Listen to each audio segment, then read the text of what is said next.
Bienvenue à votre émission Racines, l'émission qui renoue avec les traditions africaines. Aujourd'hui, nous avons un nouveau thème et le thème c'est jeunesse africaine et tradition. Nous avons un invité qui était là la dernière fois que nous avons appelé pour son savoir, pour encore nous abreuver de ses connaissances. Il s'agit du professeur Saraka Sanou, professeur titulaire de littératures africaines, membre fondateur du laboratoire des littératures, arts, espace et société de l'université Joseph Kizerbo. Il était chevalier de l'ordre des Palmes académiques du Burkina Faso en 2008, chevalier de l'ordre international des Palmes académiques du CAMES en 2016. Il a été secrétaire permanent de la Semaine nationale de la culture. Il a été conseiller technique du ministre des Arts et de la Culture, directeur général de l'enseignement supérieur de la recherche scientifique. Et depuis 2020, il est à la retraite.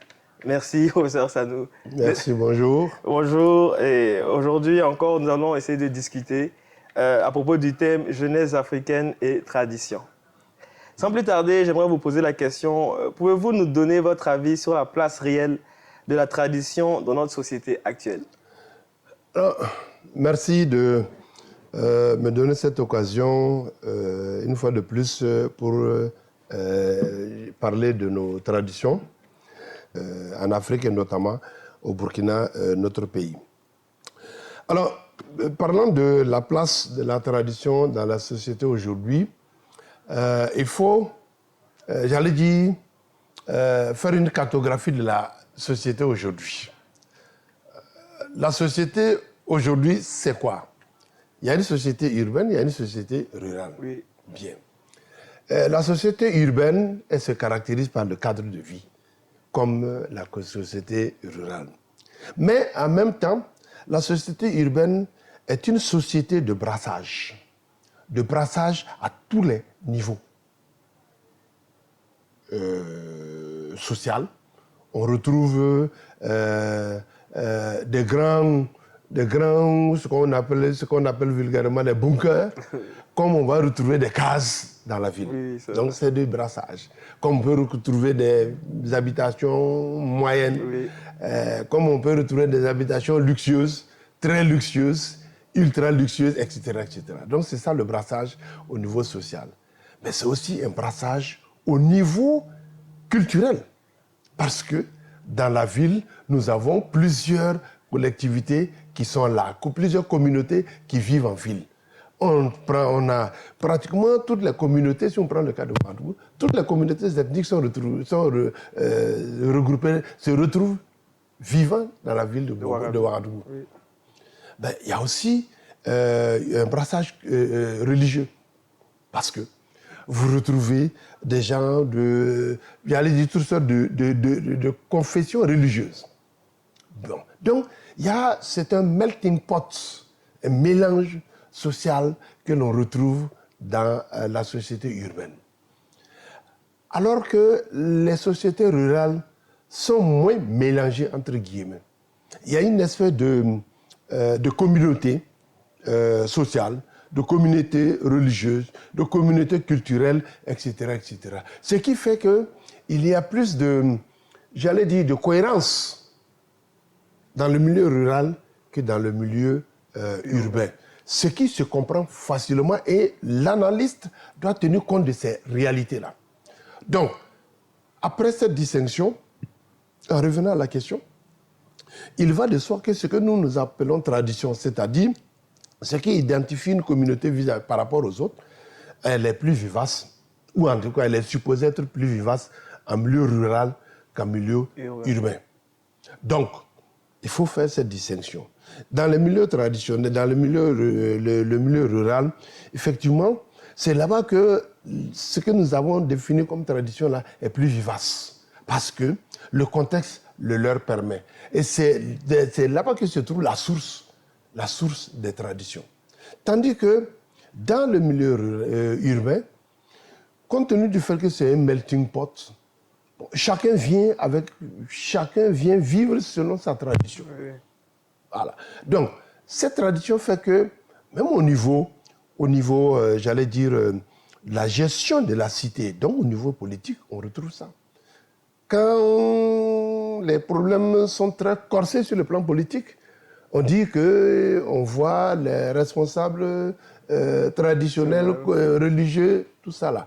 Bon, mais Ouagadougou, oui, il y a des traditions, mais ailleurs aussi, il y a des traditions. Oui, donc ça fait que aujourd'hui, on peut dire que la société d'aujourd'hui fait vivre ces traditions, elles sont présentes.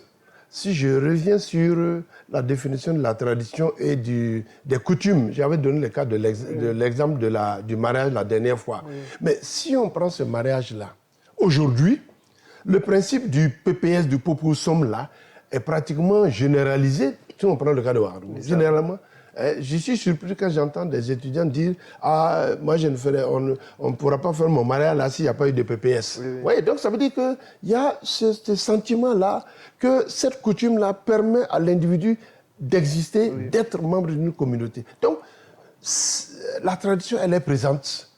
Bon, beaucoup plus prononcée dans le milieu rural, mais beaucoup plus diffuse dans le milieu urbain. Et selon vous, on sent de nos jours une soif de la jeunesse à travers des slogans panafricanistes, à avoir une identité africaine. Avez-vous une explication à cela? Bon, c'est une hypothèse. Donc je ne prétends pas que ce que je dis est vérité d'évangile. Mais j'essaie de comprendre. Ça fait 40 ans que je suis en contact avec la jeunesse burkinabé. J'essaie de la comprendre. La comprendre, cela veut dire quoi? C'est se poser la question, au fait, c'est quoi la jeunesse d'aujourd'hui? Dans une émission antérieure, j'avais donné ma compréhension de la jeunesse. Mais la jeunesse aujourd'hui en ville, c'est la jeunesse scolaire, c'est la jeunesse estudiantine. C'est aussi la jeunesse que l'on retrouve dans le secteur informel. C'est la jeunesse dans l'apprentissage des métiers. Donc, là aussi, c'est une espèce de melting pot. Alors, cette jeunesse, qu'est-ce qu'elle a comme référence? Qu'est-ce qu'elle a comme modèle? Qu'est-ce qu'elle a comme valeur que la société lui propose? Pour répondre à cette question, posons-nous la question, quelles sont les valeurs que la société actuelle là propose? Je vous pose la question. Oui, mais justement, les valeurs que notre société aujourd'hui propose là, ce ne sont pas des valeurs de référence pour une jeunesse qui veut s'assumer. Parce que ce que l'on voit, ceux qui sont en vue, c'est ceux qui ont. Ceux qui ont l'avoir, qui se fait au détriment de l'être. Comment je suis? Qui suis-je? Qui suis-je est différent que qu'ai-je? Qu'est-ce que j'ai? Qui je suis et qu'est-ce que j'ai? C'est différent. Ce sont des paradigmes différents, totalement opposés. Or, les valeurs qui sont proposées à la jeunesse aujourd'hui, là, c'est plus qu'as-tu que qu'es-tu. Mais dans qu'as-tu là, si la jeunesse veut répondre là, je n'ai rien. Mais alors, si je n'ai rien, mais je suis amené à me poser la question, qui je suis?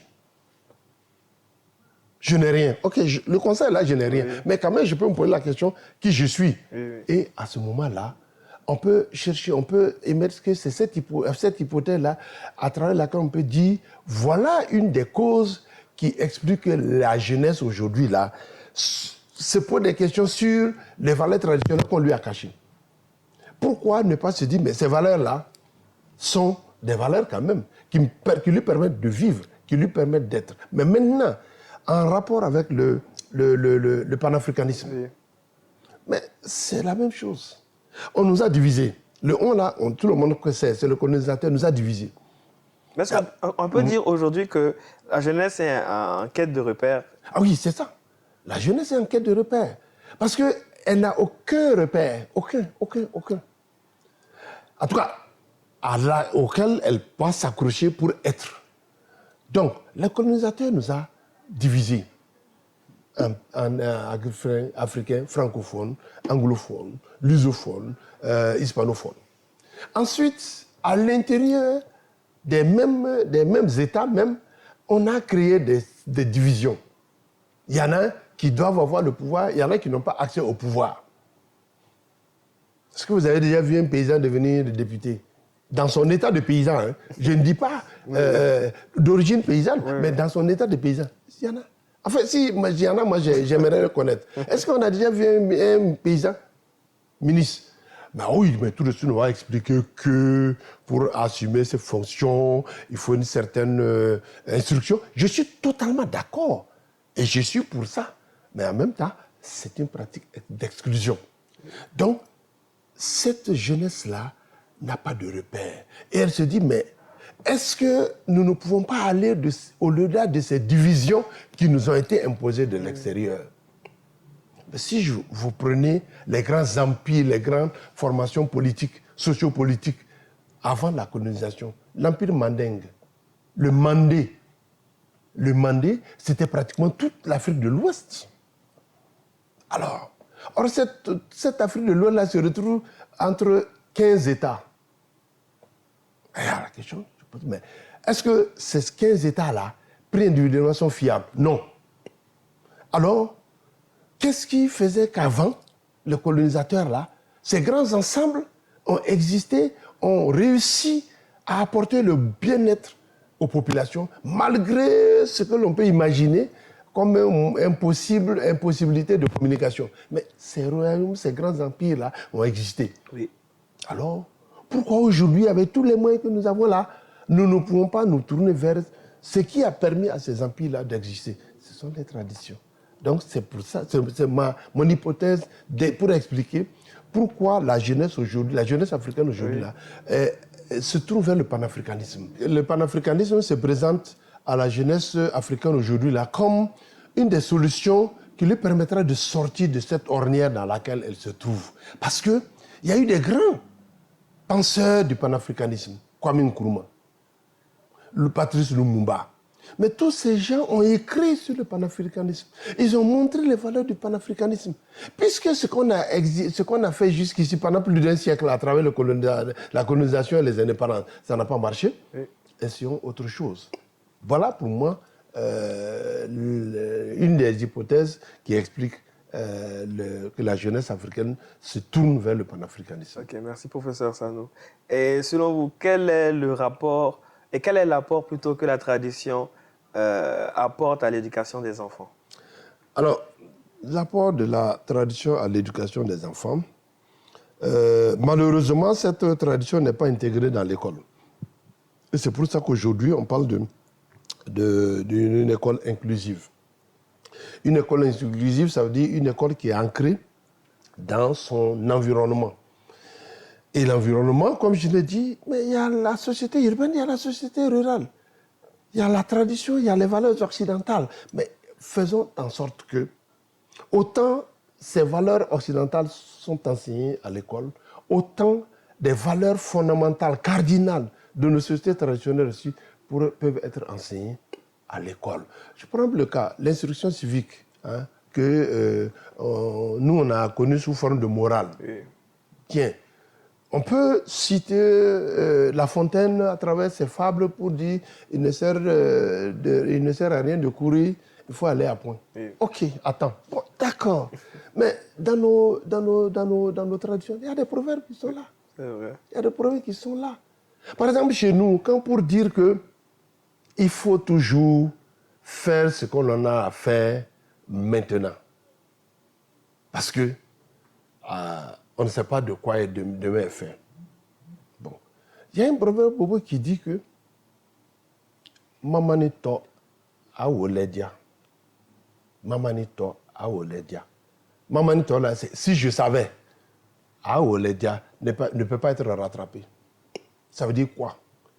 Il faut éviter d'avoir des choses, d'avoir des regrets. Oui, oui.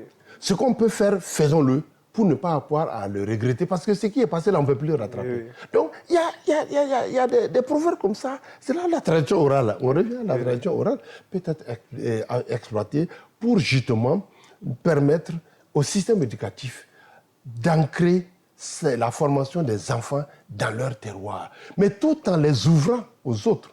On peut partir de nos proverbes chez nous d'abord. Expliquer le sens de ces proverbes. Et puis dire, mais tiens, chez les Blancs là aussi, bon, pour parler un peu vulgairement, oui. Mais sinon, ailleurs, on trouve des proverbes semblables, disant la même chose. Exemple. Oui. Donc l'enfant sait que chez lui, il y a des valeurs. Oui. Mais en même temps, ces valeurs-là, on les retrouve ailleurs. Oui. Se connaître pour mieux connaître. Voilà un peu cette orientation-là. D'accord. Et l'éducation sur la base de la tradition et l'école occidentale, est-ce que ça peut faire bon ménage? Oui, ça peut faire bon ménage. Moi encore, c'est pas que je sois un fanatique de l'Asie, hein, mais je dis que c'était un exemple pour nous. Mais ce n'est pas un modèle, c'est un exemple. Ils sont partis de leur tradition. Ils ont intégré l'école parce que le Japon a été colonisé. Oui. La Corée a été colonisée. L'Inde a été colonisée. Même, en même temps que nous, je veux dire... Oui. Je crois que le Japon même, c'est avant nous. Mais enfin, l'Inde, le Pakistan, tout ça, j'ai été colonisé par la Grande-Bretagne. Il n'y a que nous. La conférence de Bandung, c'était où? C'était en Asie. Parce que justement, nous partageons la même situation de colonisés. Donc, ils ont été colonisés en même temps que nous. Les statistiques montrent qu'en 1960, quand nous allions à l'indépendance, nous étions au même niveau que beaucoup de pays asiatiques, mais qui aujourd'hui rivalisent avec les superpuissants. Cela veut dire quoi? Mais ils se sont donné les moyens. Et les moyens là, c'est d'abord, comme j'ai dit, d'ancrer leur conception de la vie là dans leur culture. Ils se connaissent et après maintenant, ils s'ouvrent aux autres. Ils prennent chez l'autre là ce qui va leur permettre d'atteindre leur bonheur, de satisfaire leurs besoins. C'est ça. Donc chez nous, pourquoi ce n'est pas possible? C'est possible. Puisque l'être humain ailleurs a montré que c'est possible. Pourquoi c'est nous, les Noirs, là, qui ne pouvons pas le faire? C'est une question de volonté. C'est une question j'allais dire, d'acceptation même d'abord. Acceptons que dans nos valeurs traditionnelles, là, il y en a sur lesquelles nous pouvons nous appuyer pour accueillir les autres. Mais tant que nous n'aurons pas cette conviction, tant que nous penserons qu'il n'y a que les valeurs venues de l'extérieur là pour nous développer, on ne sera jamais développé. Okay. Voilà. Il y a beaucoup d'hommes qui ont lutté en Afrique.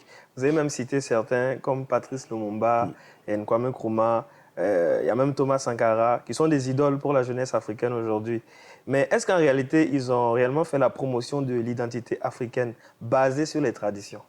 Ah, très bonne question. Mais je crois que pour comprendre l'évolution de toutes ces personnalités, il faut d'abord situer leur vie dans le contexte de l'époque. Si je prends Thomas Sankara qui est à côté de nous ici, mais Thomas Sankara a placé sa lutte sous l'angle de l'anti-impérialisme. C'est clair. L'anti-impérialisme, cela veut dire qu'il faut lutter contre tout ce qui rappelle l'impérialisme. Il faut lutter contre tout ce qui refuse à l'être humain africain voltaïque à l'époque d'être ce qu'il est. Il faut chasser l'oppresseur. Bon, chasser l'oppresseur, il avait sa vision, il avait sa politique, qu'il a déclinée aussi bien sur le plan culturel, sur le plan économique, sur le plan social, sur le plan sportif. Tout ça, c'était une manière à lui de dire, à travers un certain nombre de mots d'ordre, que nous pouvons nous développer nous-mêmes. Produisons et consommons burkinabé. Par exemple. Mais ça fait combien d'années qu'on a assassiné Thomas Sankara? Mais aujourd'hui, comme si nous n'avions même pas pensé, aucun Burkinabé n'a pensé à ça. On découvre ça aujourd'hui. Comme si on découvrait ça. Mais quelqu'un nous l'a enseigné. Ça fait 40 ans aujourd'hui qu'on nous l'a enseigné. Mais on l'a refusé après. Mais l'histoire, comme je dis, l'histoire nous enseigne. Mais nous ne comprenons pas toujours les leçons de l'histoire. Donc, si on prend le cas de Thomas Sankara, lui, il avait sa conception du développement. L'angle sur lequel il a placé son développement, c'est l'anti-impérialisme. Si on prend le cas de Kwame Nkrumah, Kwame Nkrumah s'est voulu philosophe. Et il a pensé le panafricanisme. Et il a écrit un certain nombre d'ouvrages. Le conscientisme. L'Afrique doit s'unir. Voilà l'angle sur lequel lui, il a placé son combat. Mais n'oublions pas que Thomas Sankara avait dit, quand à Rawlings, Burkina Faso, Ghana, same fighting, même combat. Donc c'est déjà une approche panafricaniste. Thomas Sankara, à l'époque, avait symboliquement remis quelques kalachnikovs à un représentant de l'ANC sud-africain pour montrer la participation de la petite Haute-Volta à la lutte contre l'apartheid. Donc, vous voyez, donc c'est tout ça qui montre que ces panafricanistes-là ont pensé que l'Afrique avait des problèmes et que la solution à ces problèmes de l'Afrique, des Africains, ne pouvait qu'être d'abord une solution endogène, même si on n'emploie pas le mot, mais aussi qu'elle ne pouvait se réaliser que dans l'union, que dans la fédération. La fédération des compétences, la fédération des moyens, la fédération des visions pour que l'Afrique puisse être au moins respectée dans le monde. Voilà, pour moi, ce qui explique justement comment ces grands hommes africains-là ont pensé le développement de l'Afrique. Je voulais juste encore abonder sur cette question-là. Et est-ce qu'au niveau de l'éducation scolaire aussi, ils ont essayé de faire passer leur idée? Oui, si on prend le cas du Burkina ici, Thomas Sankara avait créé les pionniers. Les pionniers, c'était quoi? Vous voyez, il y a des gens qui étaient pionniers sous la Révolution, mais qui vous disent ce qu'ils ont retenu, je ne vais pas citer des noms, mais qui vous disent, moi quand j'étais à l'école primaire, quand il y avait la RDP, je faisais partie des pionniers de mon secteur, je faisais partie des pionniers de mon village, des ministres, pas seulement aujourd'hui, mais aujourd'hui aussi ont été des pionniers. Donc, ils se réfèrent à ces valeurs qu'on leur a inculquées. Et il y en a même qui affirment qu'ils ne se sont jamais départis de ces valeurs-là. Donc ça veut dire que le système éducatif a été impacté par cette approche-là, puisqu'il y avait des enseignants révolutionnaires. Okay. Donc il y avait des pionniers. Il y avait le comité de défense de la Révolution qui, à tous les niveaux, inculquait, et les pionniers, c'était l'inculcation des valeurs de la Révolution. Et ces valeurs de la Révolution, c'était aussi des valeurs panafricaines, ou panafricanistes. Ok. Donc, en ce moment, on peut dire que c'était pendant la Révolution. Mais de nos jours, est-ce que vous pensez que notre système éducatif doit être revu? Ah oui, mais nécessairement. Je pense que je vais m'excuser pour l'emploi de ce mot. Les plus réactionnaires aujourd'hui dans nos pays sont d'accord qu'il faut revisiter notre système éducatif. Mais maintenant, comment revisiter ce système éducatif? Comment la réformer et le réformer, ce système éducatif? Là est toute la question. Est-ce que, puisque même si on dit qu'il faut réformer le système éducatif, si ceux qui vont procéder à cette réforme ne sont pas convaincus qu'il y a des valeurs traditionnelles, mais en fait, ils vont essayer d'adapter les systèmes éducatifs que nous avons hérités du colonisateur. Oui. Mais sans plus. Sans plus. J'aime prendre l'exemple de l'école, de la littérature. Aujourd'hui, dans le primaire, tout le primaire, préscolaire et primaire, tous les textes de lecture ont été écrits par des voltaïques, des Burkinabés. Okay. Mais regardez le système éducatif, les programmes d'enseignement du français, du post-primaire et du secondaire, vous allez compter. Vous pouvez compter, en tout cas, vous ne trouverez pas 10 œuvres littéraires burkinabées qui y sont enseignées. Alors qu'à l'université, mais 95% des mémoires soutenues en lettres modernes le sont sur des œuvres littéraires burkinabées. Donc, nous sommes dans un creux au niveau du post-primaire et du secondaire concernant, par exemple, l'enseignement de la littérature burkinabé. Ça veut dire quoi? Ça veut dire qu'on ne croit pas trop à nos écrivains. Si on ne croit pas trop à nos écrivains, cela veut dire qu'on n'a pas foi en nous-mêmes. Et c'est pour ça qu'on va prendre ailleurs. Or, ce qu'on prend ailleurs, là, n'est pas meilleur, n'est pas mieux, encore moins meilleur que ce qu'il y a chez nous. Oui. Mais comme nous sommes, on nous a formés de façon à avoir une vision extravertie. C'est tout ce qui vient de l'extérieur qui est bon et tout ce qui vient de nous là est mauvais.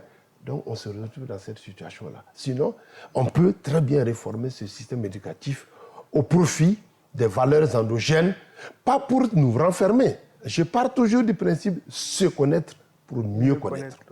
Se connaître pour mieux connaître. Parce que quand on parle de valeurs traditionnelles, il y en a qui pensent que c'est s'enfermer sur soi. Non, non, non, non, non, non, non, non.